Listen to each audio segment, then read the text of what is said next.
नमस्कार दोस्तों, ocean network में आपका स्वागत है। आज बात करेंगे राहुल गांधी की भारत जोड़ो या भारत तोड़ो यात्रा के बारे में।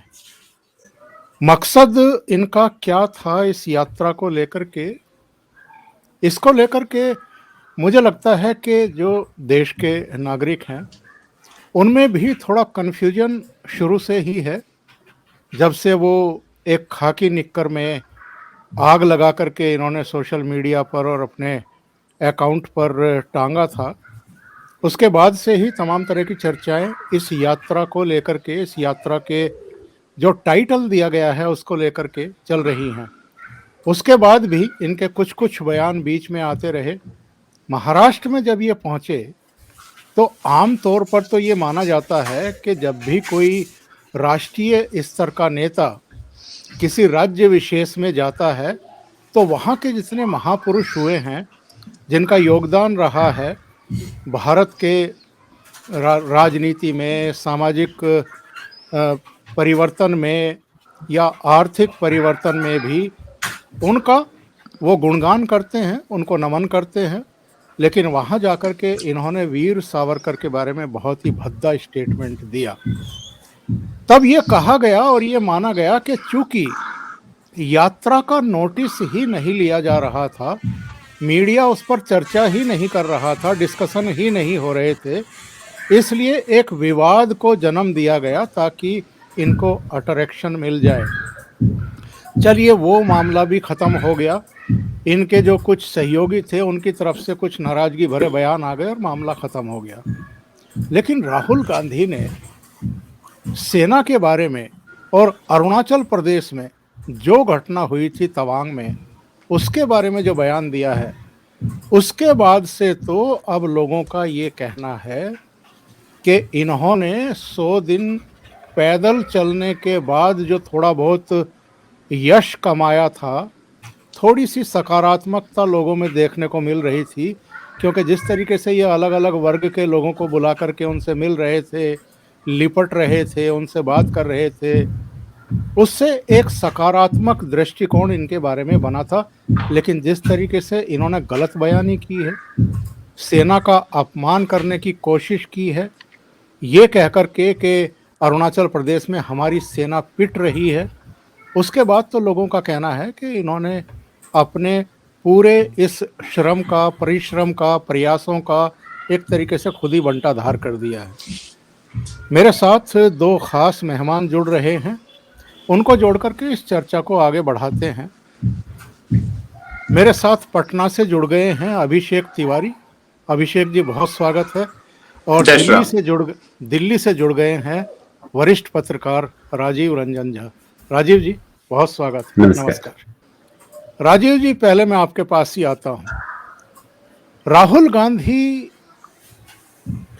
किस मकसद से इस यात्रा को शुरू करके केरल, तमिलनाडु से चले थे, और क्या 100 दिन की यात्रा के बाद आपको लगता है कि कोई अचीवमेंट अगर उनके दिमाग में था तो वो उसको हासिल कर रहे हैं या कुछ खो रहे हैं?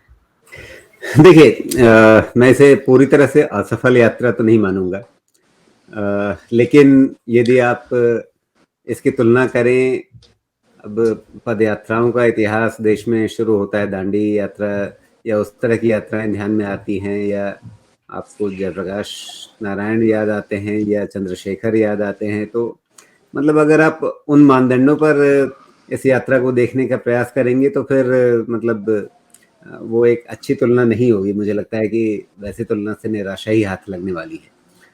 लेकिन कुल मिलाकर के राहुल गांधी को एक अपनी छवि तोड़ने में थोड़ी सफलता मिली है कि वो लोगों से मिलते जुलते नहीं हैं, दूरी बनाकर रखते हैं।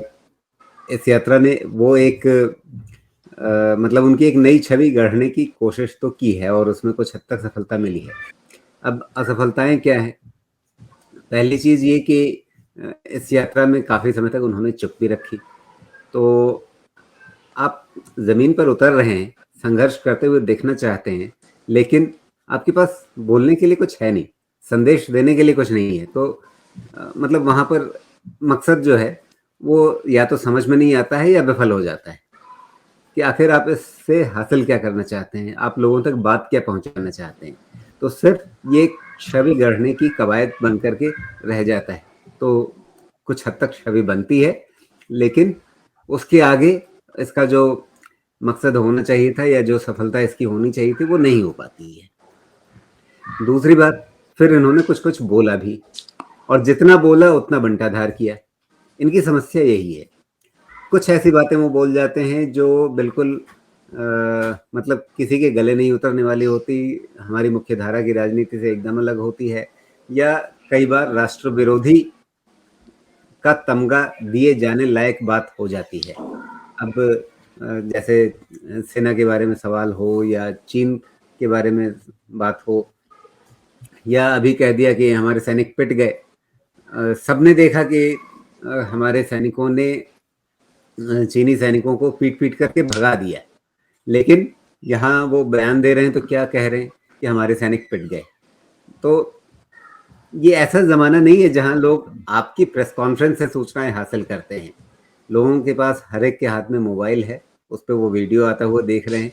भले ही वो वीडियो 5 महीने पुराना हो या 6 महीने पुराना हो, लेकिन उन्हें दिखता है कि जब चीनी सैनिक और भारतीय सैनिक आमने सामने आते हैं तो उसका नतीजा क्या होता है, ये उस वीडियो में दिखता है। और सेना आपसे कह रही है कि क्या हुआ, ठीक है, कहीं पे कोई झड़प हुई, घुसपैठ करने की कोशिश की जा रही थी, भगा दिया गया। अब सेना की तरफ से ये बयान आया तो आपको उस पर विश्वास करना होता है, लेकिन आप उल्टे कह रहे हैं हमारे सैनिक पिट रहे हैं। अब इसी तरह से गलवान का मुद्दा उठाते रहे हैं बार बार वे लोग। वहां पर सारी अंतर्राष्ट्रीय बिरादरी कह रही है कि चीन को बहुत भारी नुकसान हुआ था, हमारे भी सैनिक शहीद हुए, बलिदान दिया उन्होंने, लेकिन बहुत ज्यादा नुकसान चीन का हुआ। ये तमाम अंतर्राष्ट्रीय रिपोर्टों में बातें सामने आ चुकी हैं, लेकिन अभी भी वो यही गाना गाते हैं कि हमारे सैनिक। भाई सीधी सी बात है, दो देशों की सेनाएं यदि आपस में युद्ध जैसी स्थिति में उलझ जाएंगी तो दोनों तरफ हताहत होंगे। लेकिन अब इसका मतलब ये नहीं कि आप उनका नुकसान छोड़ दें और सिर्फ अपने नुकसान के दम पर आप अपनी सेना को, अपनी सरकार को कोसते रहें। ये बात, या जैसे आपने महाराष्ट्र का जिक्र किया, जैसे ही महाराष्ट्र में घुसे, महाराष्ट्र में जिनका सबसे ज्यादा सम्मान होता है वैसे वीर सावरकर का उन्होंने मतलब एकदम कह लें कि बस गालियां नहीं दी और क्या छोड़ा। तो इस तरह का एक रवैया अपना करके आप न देश काल परिस्थिति को समझते हुए अगर आप कुछ बोल नहीं सकते हैं तो शायद चुप रहना ही बेहतर होता है। तो शायद वही रणनीति इस यात्रा में रणनीतिकारों ने रखी थी कि राहुल एकदम चुप रहेंगे, क्योंकि जितना बोलेंगे उनको भी मालूम है कि जितना बोलेंगे उतना बंटाधार करेंगे। तो इसीलिए ये चुप्पी यात्रा थी। लेकिन फिर कहीं पर आकर के इन्होंने अपनी मर्जी से बोल दिया, या लगा कि अच्छा अब इतने दिन के बाद थोड़ा बोल देना चाहिए, लेकिन जैसे ही बोला वैसे ही नया बंटाधार कर दिया।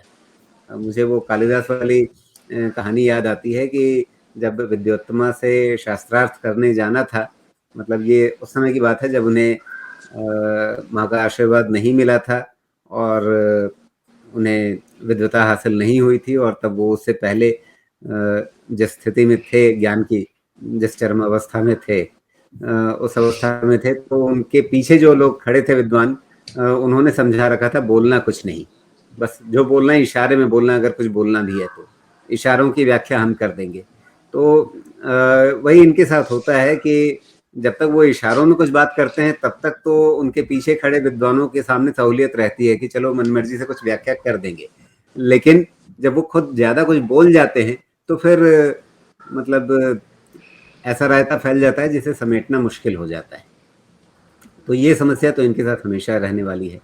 लेकिन फिर भी अब कांग्रेस की रणनीति के लिहाज से देखें तो क्या है, इससे पहले हमने देखा था कि ममता बनर्जी ने विपक्ष की धुरी बनने का प्रयास किया था, उसके बाद फिर नीतीश कुमार ने विपक्ष की धुरी बनने का प्रयास किया।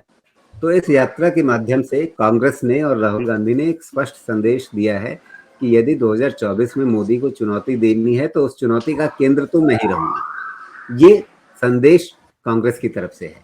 इस संदेश को बाकी पार्टियां विपक्ष की कितना मानेंगी नहीं मानेंगी वो बाद की बात है, लेकिन कांग्रेस ने आज की तरफ से अपना रुख स्पष्ट कर दिया है इस यात्रा के माध्यम से कि देखिए हम किसी और का नेतृत्व तो स्वीकार नहीं करने वाले हैं, किसी और को आगे बढ़ा करके हम बारात में नाचने वाले नहीं हैं। दूल्हा तो हमारा ही रहेगा और वो दूल्हा राहुल गांधी हैं। ये अपनी तरफ से कांग्रेस का संदेश स्पष्ट है इस यात्रा में। कुल मिलाकर के इस यात्रा की सारी कहानी यही है। बिल्कुल सही बात कह रहे हैं राजीव जी आप। अभिषेक जी, जी दूल्हा 2 बार पहले भी घोड़ी पर चढ़ चुका है, 2014 और 2019 में, और दोनों ही बार फेरे नहीं हो पाए, शादी नहीं हो पाई। अब वो बिल्कुल सही बात कही है राजीव जी ने कि संकेत और संदेश ये देने की कोशिश कर रहे हैं ममता बनर्जी को, चंद्रशेखर राव को, अरविंद केजरीवाल को, शरद पवार को, नीतीश कुमार को, कि भाई आप लोग तो एक-एक, दो-दो राज्यों के हैं। हम अखिल भारतीय अभी भी हैं, हमारा अभी भी पूरे देश में संगठन है, मतलब तमिलनाडु, केरल से लेकर के कश्मीर तक, और हमारे फॉलोवर भी हैं। जो भीड़ जुटाई जा रही है, कैसे जुटाई जा रही है वो सब जानते हैं। किसी भी राष्ट्रीय स्तर का जब पार्टी का नेता होता है तो उसके लिए पूरा संगठन जुट जाता है, और अगर आपकी सरकार है तो फिर स्कूल की बसें भी जो हैं वो कब्जे में ले ली जाती हैं भीड़ जुटाने के लिए। वो एक अलग मुद्दा है, लेकिन संदेश तो यही देना चाहते थे कि हम ही अखिल भारतीय पार्टी हैं, हम ही अभी भी राज्यसभा और लोकसभा में, जैसी भी मरी गिरी हालत है, सेकंड लार्जेस्ट पार्टी हैं।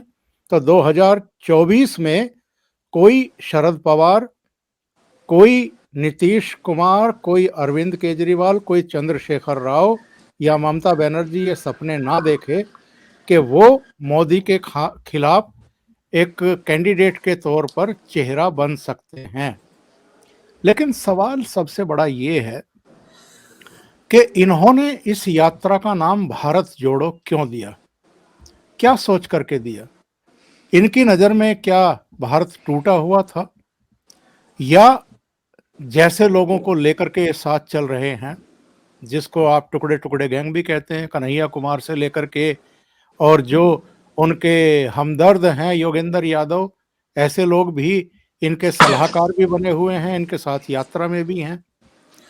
तो सवाल सबसे बड़ा ये है कि राहुल गांधी कुछ पा रहे हैं, कुछ सकारात्मक संकेत संदेश दे पा रहे हैं, या नकारात्मकता के उस बवंडर को और ज्यादा उन्होंने हवा दे दी है और अपना और पार्टी का और नुकसान कर लिया है।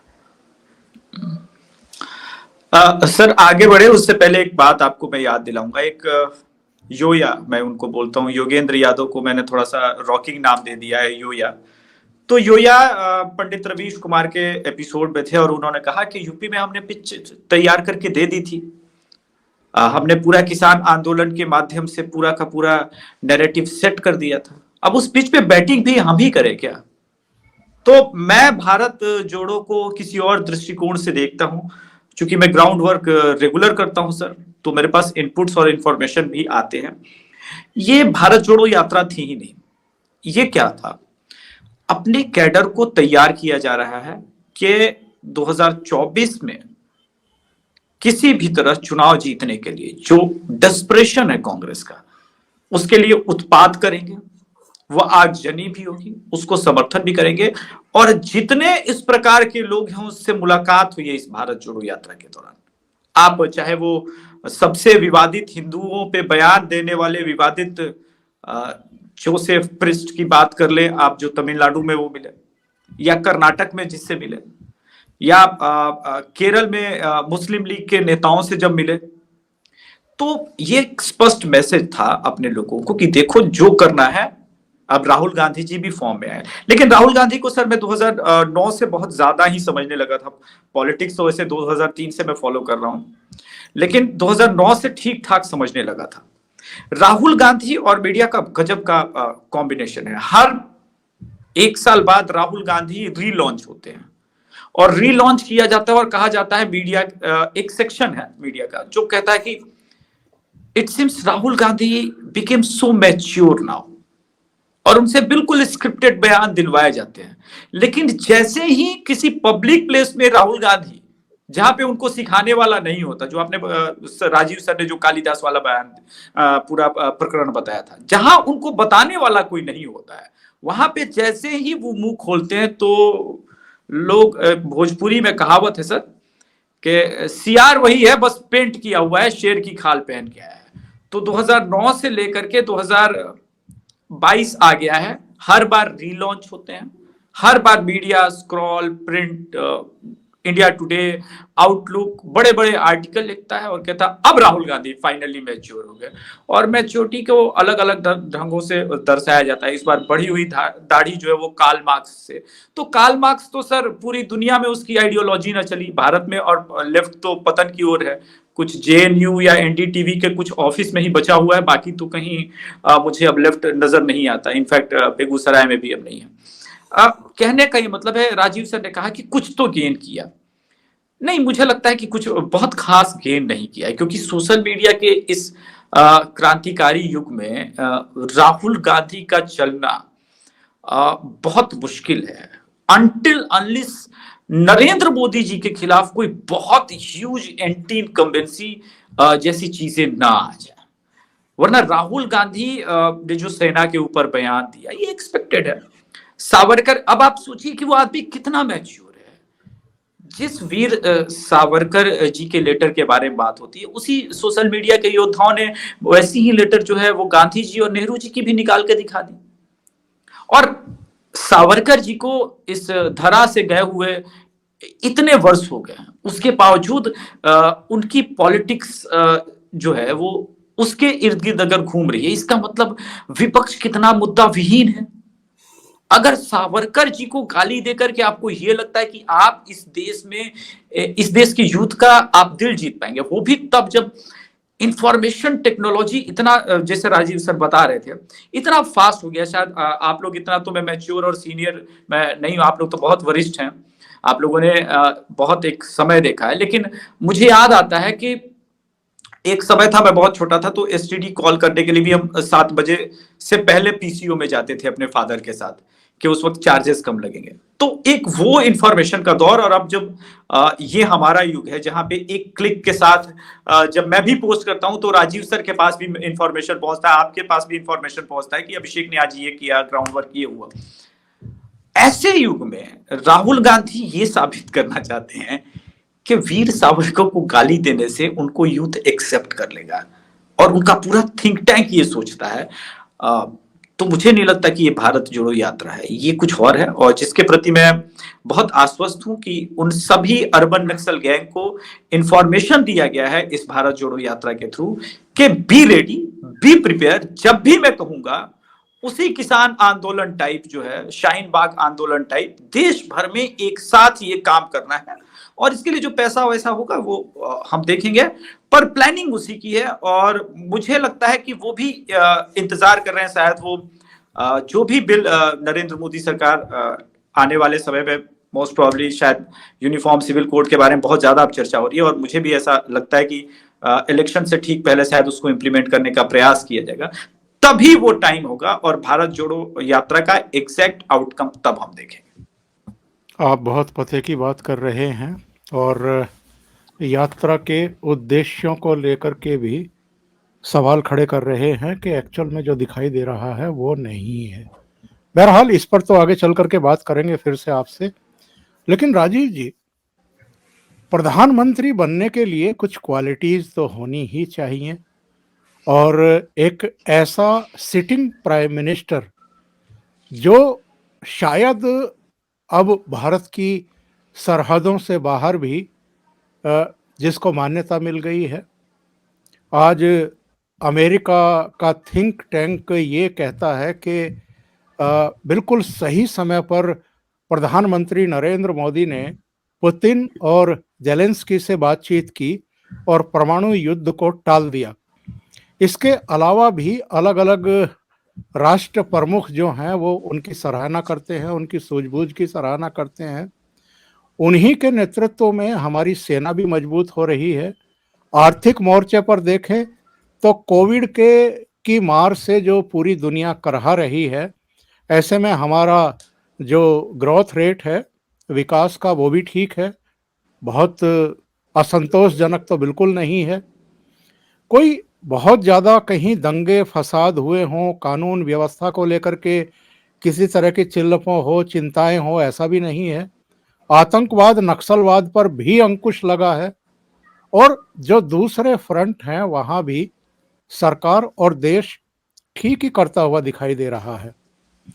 ऐसे में जबकि प्रधानमंत्री नरेंद्र मोदी तमाम तरह के मुद्दे उनके सामने भी तो आते हैं, वो अपनी जबान नहीं खोलते। ऐसे में अगर जो 2024 में फिर से तीसरी बार उनको मुकाबला देने की तैयारी कर रहे हैं और पसीना बहा रहे हैं, 100 दिन तक सड़क पर चलना बिल्कुल आसान किसी के लिए भी नहीं होता है। लेकिन ये राहुल गांधी कर रहे हैं पहली बार। तमाम तरह की शंकाएं, आशंकाएं उठी थी कि जो आदमी हर 24वें 25वें दिन विदेश में पाया जाता है, वो 5 महीने तक सड़क पर कैसे चलेगा बिना विदेश जाए हुए, लेकिन वो चल रहे हैं। लेकिन सवाल सबसे बड़ा ये उठता है कि नरेंद्र मोदी ने इतनी लंबी लकीर खींच रखी है, उसका तो ये पासंग भी दिखाई नहीं देते हैं। तो जब लोग तुलना करते हैं तो ये कहाँ दिखाई देते हैं, और ऊपर से अपने बयानों की वजह से ये और ज्यादा उस लकीर को लंबा कर देते हैं जो नरेंद्र मोदी ने ऑलरेडी लंबी कर रखी है। जी, आपने कहा 5 महीने तक लगातार सड़कों पर, कहाँ सड़कों पर है? 5 स्टार कंटेनर्स बने हुए हैं। जब वो सड़कों पर हैं तो भी उनके पीछे पीछे वो 5 स्टार कंटेनर चल रहे हैं, और लगातार तो वो हैं भी नहीं वहाँ पे। बीच में कभी उड़ के शिमला चले जाते हैं, बीच में उड़ के कभी दिल्ली चले जाते हैं। अभी 9 दिन का ब्रेक लिया जाना है न्यू ईयर पे, तो अब उन 9 दिनों में राहुल गांधी छुट्टी मनाने के लिए कहाँ पर होंगे? तो ये छुट्टियों वाला जो कार्यक्रम है, मतलब छुट्टियों वाली पदयात्रा है। अब ऐसी पदयात्रा तो शायद मुझे तो ध्यान में नहीं आती, लेकिन आप और ज़्यादा अनुभव रखते हैं, आपको शायद कोई ऐसी पदयात्रा ध्यान में हो जिसमें जो मुख्य पदयात्री वो बीच बीच में इस तरह के ब्रेक लिया करता था। ऐसी कोई यात्रा आपको ध्यान में आती है क्या? मुझे तो नहीं, कम से कम अपने होश में। मेरी तो उम्र कम है सर, 37 साल ही है। मैंने अपने जीवन काल में ऐसी यात्रा नहीं देखी है। नहीं, हो सकता है सही ओंकार जी को ध्यान हो कि हमारे मतलब सजग होने से पहले कोई ऐसी यात्रा निकल गई हो, उनको ध्यान में आती हो कि बीच बीच में छुट्टियों वाली, ब्रेक वाली इस तरह की यात्रा चलती हो, जिसमें फ्लाइट लेके कहीं उड़ गए, वापस आ गए यात्रा पे। एक्चुअल में ये ऐसी कोई यात्रा यात्रा कम, पहले? इवेंट ज्यादा लग रहा है, क्योंकि मेरे जी, पास एक वीडियो किसी ने कल भेजा था जिसमें शाम के समय मनोरंजन भी होता है और ये सारे लोग बैठ करके वो गाने वाने सुनते हैं और डांस वांस भी देखते हैं। तो ये यात्रा जी, कम और इवेंट ज्यादा है मेरे विचार से। जी। और आप जिस वीडियो का जिक्र कर रहे हैं, मतलब कई बार ऐसा होता है कि दलों के जो पार्टियों के कार्यक्रम होते हैं उसमें गीत संगीत होता है, लेकिन वो उस गीत संगीत का एक संदेश होता है, मैसेज होता है। वो मतलब राजनीतिक गीत संगीत होते हैं। मतलब तमाम जो अधिवेशन पार्टियों के होते हैं या छात्र संगठनों के होते हैं, उसमें गीत संगीत का एक हिस्सा रहता है, लेकिन वो भावनात्मक गीत होते हैं, वो मनोरंजन वाले गीत नहीं होते हैं। उनके अंदर एक संदेश वाला भाव रहता है। वो देश प्रेम का गीत होगा या कोई राजनीतिक संदेश उसके अंदर होगा, उस तरह के गीत संगीत चलते हैं। ये शुद्ध मनोरंजन वाला बॉलीवुड संगीत तो मतलब राजनीतिक दलों के कार्यक्रम में नहीं होता रहा। आजकल वैसे चुनावी सभाओं में ठुमके लगते हैं, वो रवायत बदली हुई है तो उसका कुछ कहा नहीं जा सकता। तो उसी रवायत का ये हिस्सा हमें भारत जोड़ो यात्रा के अंदर भी दिख गया है। लेकिन खैर, उस चीज को जाने भी दीजिए। तो कुल मिलाकर के ऐसी कोई बहुत गंभीर तपस्या वाली पदयात्रा ये नहीं है। ये बहुत 5 स्टार पदयात्रा है, जिसमें बीच बीच में अपनी सुविधा के हिसाब से कहीं जा भी सकते हैं। इसीलिए जब पूछा जाता है कि गुजरात में चुनाव प्रचार करने राहुल गांधी क्यों नहीं गए, तो जो कांग्रेस के लोग तर्क देते हैं कि अरे वो तो पदयात्रा में व्यस्त हैं। वाह भाई, शपथ ग्रहण के लिए पदयात्रा छोड़ करके आप फ्लाइट पकड़ के जा सकते हैं शिमला, लेकिन चुनाव प्रचार करने के लिए अहमदाबाद नहीं जा सकते थे। बीच में एक दिन शायद गए भी थे। तो ये सारी बहानेबाजी थी, मतलब कि पदयात्रा में है इसलिए हम चुनाव प्रचार कर सकते हैं। कुल मिलाकर के गुजरात चुनाव की छाया से राहुल गांधी को दूर रखना था, क्योंकि रणनीतिकारों को पता था कि गुजरात चुनाव के नतीजे किस तरह के आ सकते हैं। तो उससे बिल्कुल राहुल गांधी को भी अलग रखना है, प्रियंका को भी अलग रखना है। प्रियंका हिमाचल में सफल हुई तो गुजरात भी चली जाती साथ में, तो शायद वहां भी थोड़ा सीटें कुछ बढ़ जाती। वैसा नहीं हुआ। तो ऐसा तो है नहीं कि एक जादू जो है उसका जादू एक राज्य में चलेगा, दूसरे राज्य में नहीं चलेगा। अगर जादू आप दिखा सकते हैं तो हर जगह जादू दिखाना चाहिए। खैर, अभी मसला ये कि जैसा मैंने शुरुआत में कहा था कि कांग्रेस ने इस यात्रा के साथ अपना एक स्पष्ट संदेश दिया है कि दूल्हा उनका ही रहेगा, बारात उनकी ही रहेगी। इस बारात में दूसरों को आना है साथ में जोड़ने के लिए तो आ जाएं बाराती बन करके। ये ना सोचें कि दूल्हा कोई और होगा और कांग्रेस बारात लेकर के उसमें पीछे पीछे नाचेगी, वो नहीं होगा। तो इसका मतलब क्या है?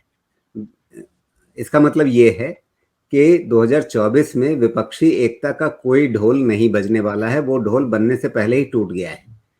मतलब कांग्रेस दूसरों को स्वीकार नहीं करेगी, दूसरे कांग्रेस को और खास करके राहुल गांधी को स्वीकार नहीं करेंगे। तो कोई गठबंधन 2024 में मोदी को चुनौती देने के लिए बनेगा, इसमें अब आप लगभग मानकर चल सकते हैं कि पूरा संदेह है। अब ऐसा गठबंधन बनने की सूरत नजर नहीं आ रही है। ये यात्रा इस बात को एकदम सुस्पष्ट कर दे रही है।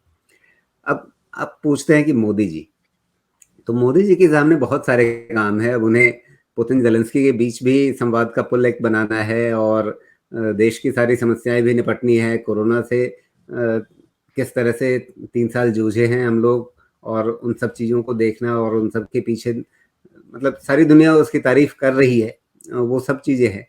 बीच बीच में मोदी जी राजनीति के लिए भी थोड़ा समय निकाल लेते हैं कि जब चुनाव आएगा तो गुजरात में रैलियां भी करनी है, रोड शो भी करने हैं। वैसे ही 2024 करीब आएगा तो साल भर पहले से वो राजनीति में आ जाएंगे। जैसे वो कई बार कहते हैं कि 4.5 साल काम करना है, 6 महीने राजनीति करनी है, तो वो 6 महीने राजनीति का समय आएगा, अगले साल आएगा। हो सकता है कि थोड़ा पहले आ जाए। यहाँ से 6 महीने 8 महीने बाद हम मोदी का राजनीतिक रूप वापस लौटता हुआ देखेंगे। लेकिन अभी तो उन्हें भारत के प्रधानमंत्री के रूप में काम करना है, जिसमें उन्हें देश की समस्याएं सुलझानी है, देश को विकास की तरफ ले जाना है, और अंतर्राष्ट्रीय मंच पर जो भारत की बढ़ती हुई भूमिका है उसको निभाना है। और साथ में मतलब अगर भारत की भूमिका बढ़ रही है तो ऐसा नहीं है कि दूसरे जो महाशक्तियां हैं वो बहुत मित्रता के चलते या अपनी सहृदयता के चलते भारत को वो स्थान दे रही है। भारत अपना वो स्थान खुद बना रहा है। तो वैसे भी बीच बीच में वो अपनी जो धौंसपट्टी दिखाते हैं, दादागिरी दिखाते हैं, तो उनको आईना दिखाने का काम भी साथ में चलता रहता है।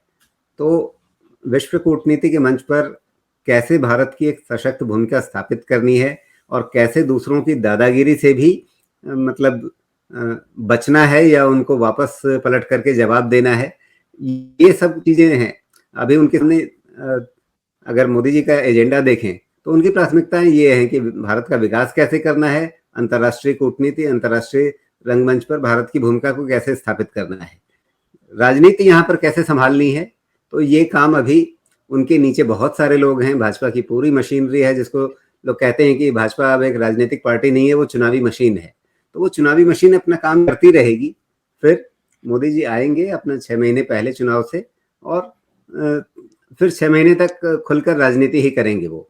तो उस समय जो राजनीति बनेगी, उस समय जिस तरह के दांव आएंगे, अभिषेक की एक बात से मैं इत्तेफाक रखता हूं कि बहुत सारे कुचक्र रचे जाएंगे जिसमें देश में अशांति फैलाना तरह तरह से, और बल्कि चीन के बारे में कांग्रेस के बयान हैं, उनके पीछे भी मैं एक तरह का ये देखता हूं कि वो भारत सरकार को उकसावा है कि आप एक ऐसे संघर्ष में उलझ जाइए जिसके लिए शायद आप तैयार नहीं हैं या वो आपकी इच्छा नहीं है। जबरदस्ती भारत सरकार को ऐसे एक संघर्ष या विवाद की ओर ठेलना, ये उसका मकसद है।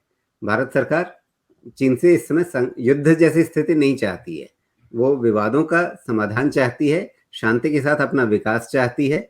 और जिस तरह से विश्व में अगर आप विश्व अर्थव्यवस्था में चीन के विकल्प के रूप में भारत को खड़ा करना है, यदि आज की तारीख में भारत और चीन के बीच में युद्ध हो जाए तो क्या भारत का जो वो स्थान बन रहा है कि चीन के विकल्प के रूप में भारत दुनिया की फैक्ट्री बने, क्या वो संभव रह जाएगा? क्या दुनिया की कोई फैक्ट्री उठ करके चीन से भारत में इसलिए आएगी कि दोनों देश लड़ रहे हैं? नहीं होगा। तो बहुत सारी चीजें देखनी समझनी पड़ती है कि आपको चीन जैसे दुश्मन के साथ, दुश्मन है इसमें कोई संदेह नहीं है, लेकिन उस दुश्मन के साथ कैसे निपटना है, किस हद तक संघर्ष में जाना है, किस हद तक संयम बरतना है, ये सब चीजें बड़ी समझदारी के साथ, बड़ी कूटनीतिक तरीके से संभालनी पड़ती हैं। लेकिन कांग्रेस पार्टी, राहुल गांधी या दूसरे विपक्षी दल भी जो हैं, वो एक तरह के उकसावे में लगे हुए हैं कि सरकार को उकसाओ किसी तरह से कि वो एक अनावश्यक विवाद में उलझ जाए, एक अनावश्यक युद्ध में उलझ जाए। बहुत तरह की इसके पीछे मंशाएं हो सकती हैं।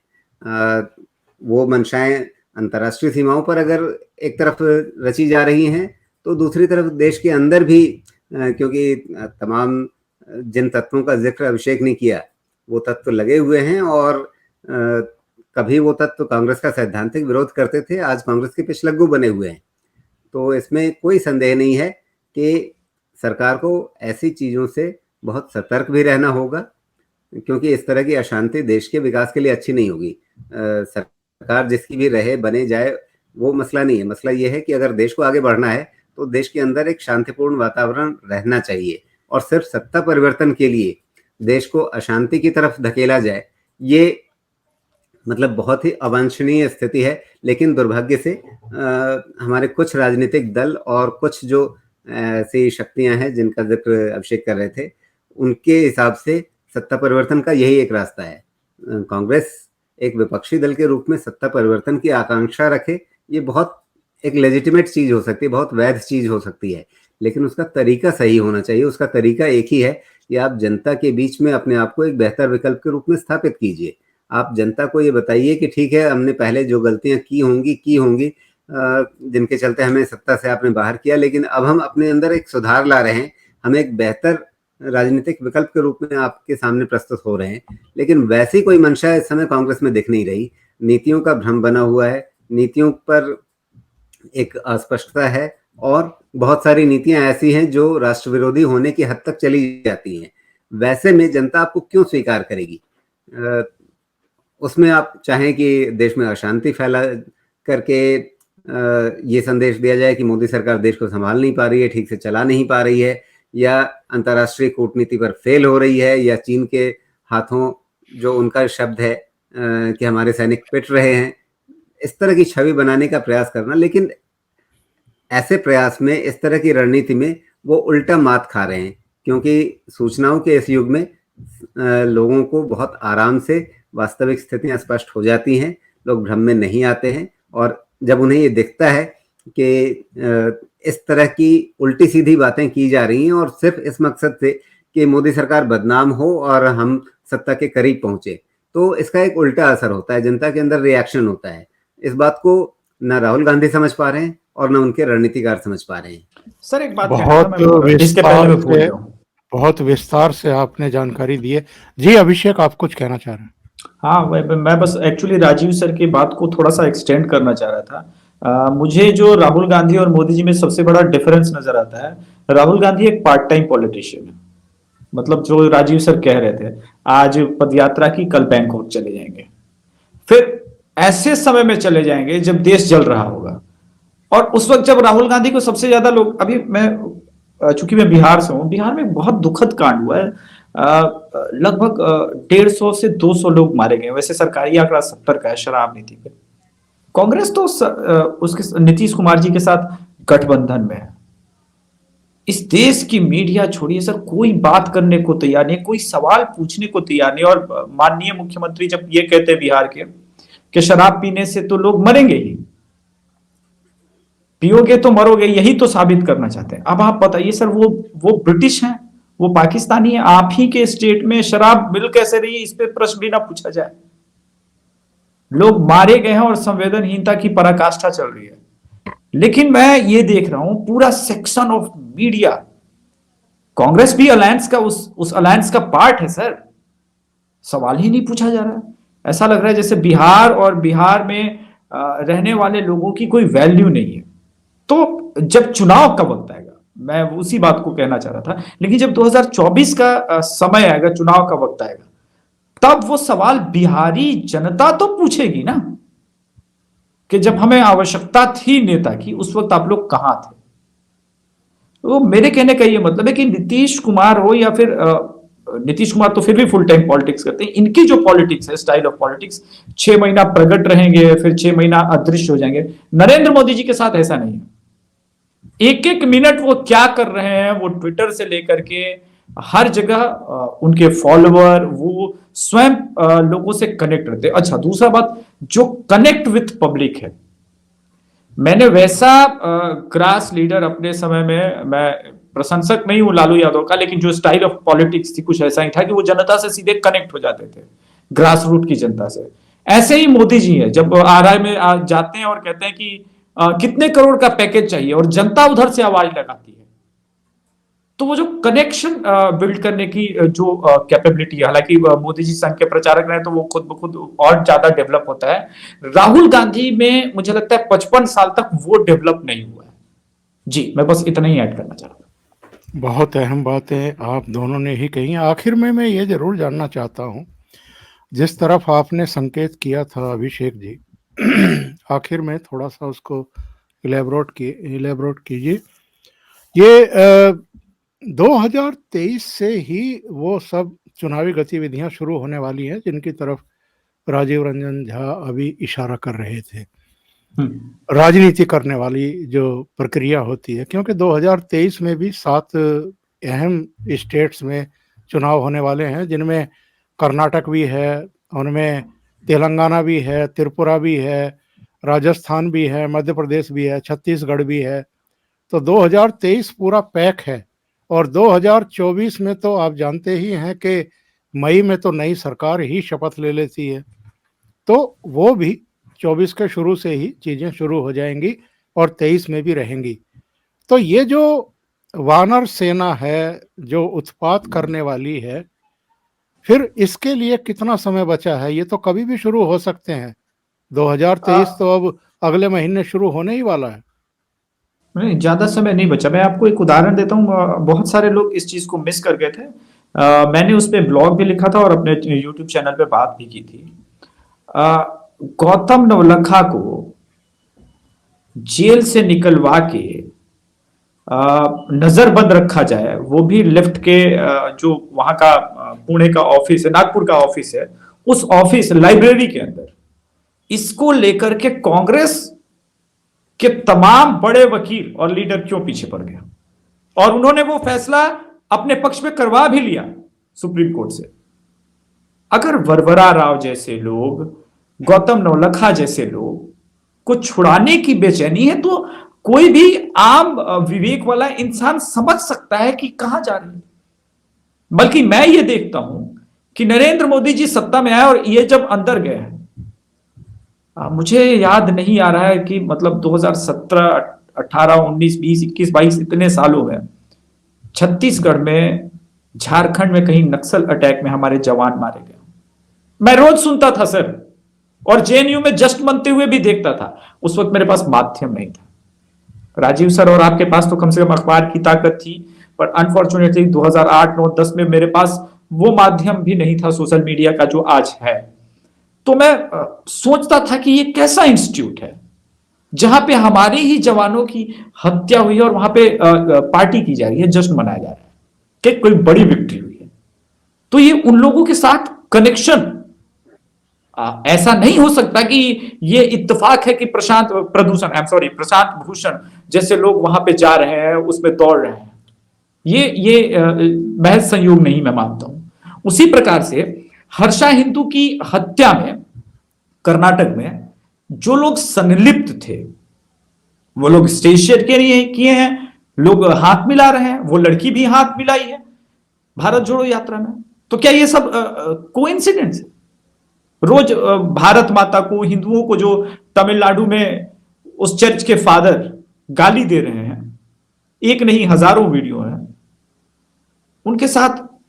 मीटिंग सिर्फ एक इत्तेफाक है ये तो। और सबसे बड़ी बात, ऐसे विवादित लोगों के साथ मीटिंग को और प्रचारित किया गया।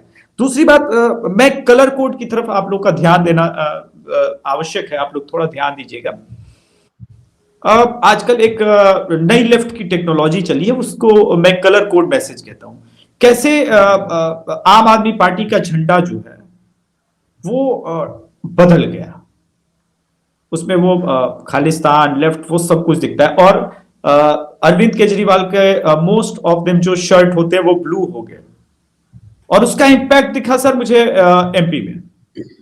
मायावती के जितने कोर वोटर हैं अब वो केजरीवाल तक उनका एक्सेस हो गया और केजरीवाल को वोट करने की बात करने लगे। इस कलर कोड को जितनी जल्दी ब्रेक करे भारत सरकार और भारत के लोग, उतना आसान रहेगा इन छुपे हुए विद्रोहियों को पहचानना। इसी कलर कोड में सर राहुल गांधी जी जो चल रहे थे और उनके पीछे ये चल रहा था, पूरा मुस्लिम लीग को रिप्रेजेंट किया गया था केरल में, केरल की यात्रा के दौरान सर। वो झंडे कांग्रेस के झंडों के साथ, वो झंडे मुस्लिम लीग के झंडे, ये बताया गया था कि मुसलमान अगली बार आप ये गलती मत करना, भले ही मैं कालनेमी की तरह साधु का भेष धारण किया हूं, मगर असली वोट तुमको जो करना है बिखरे ना, वो केजरीवाल के पास ना जाए, वो नीतीश के पास ना जाए, वो समाजवादी के पास ना जाए, वो मेरे पास है। और ये सारी चीजें बहुत आराम से मैसेज कन्वे किया जा रहा है। तो ये उत्पात मुझे लगता है कि कर्नाटक तो मुझे लगता है जून में ही है, तो उसके बाद जो है सेमीफाइनल चालू होंगे सत्ता के, और वहां से बहुत कुछ होगा। इनफैक्ट कर्नाटक से पहले ही चालू हो सकता है। और अब तो बात भी चल रही है कि जेडीएस के साथ वहां एक छोटी पार्टी है जो टीपू सुल्तान को लेकर के बात करती है, उनके साथ कांग्रेस के लोगों के लगातार जो है वो बातचीत चल रहे हैं। मे भी हो सकता है 2 सीटों पे मैसूर में उनको जगह भी दी जाएगी कांग्रेस के साथ अलायंस करके। तो ऐसे लोग जो खुलेआम सिर्फ टीपू सुल्तान के नाम पे, उस वैसे वैशी और दरिंदे के नाम पे वोट ले रहे हैं, और सिर्फ मुसलमानों के लिए, तो वो समझ में आता है कि कांग्रेस क्या कर रही है। जी, बहुत अहम चर्चा रही है, और आप दोनों ने ही भारत जोड़ो के जरिए जो प्लानिंग चल रही है पर्दे के पीछे, उसकी तरफ स्पष्ट इंडिकेट किया है। निश्चित तौर पर जब ये भारत यात्रा समाप्त होगी फरवरी में, तब तक भारतीय जांच और सूचना एजेंसियों के पास बहुत सारे इनपुट होंगे, और उन पर उनको काफ़ी मशक्क़त करनी पड़ेगी, मेहनत करनी पड़ेगी, ताकि देश को किसी तरह के असंतोष में, हिंसा में झोंकने वाली ताकतों के मंसूबे कामयाब ना होने पाए। राजीव जी और अभिषेक जी, आप दोनों का इतना समय निकालने के लिए बहुत बहुत धन्यवाद। Thank you so much. नमस्कार। जय श्री राम।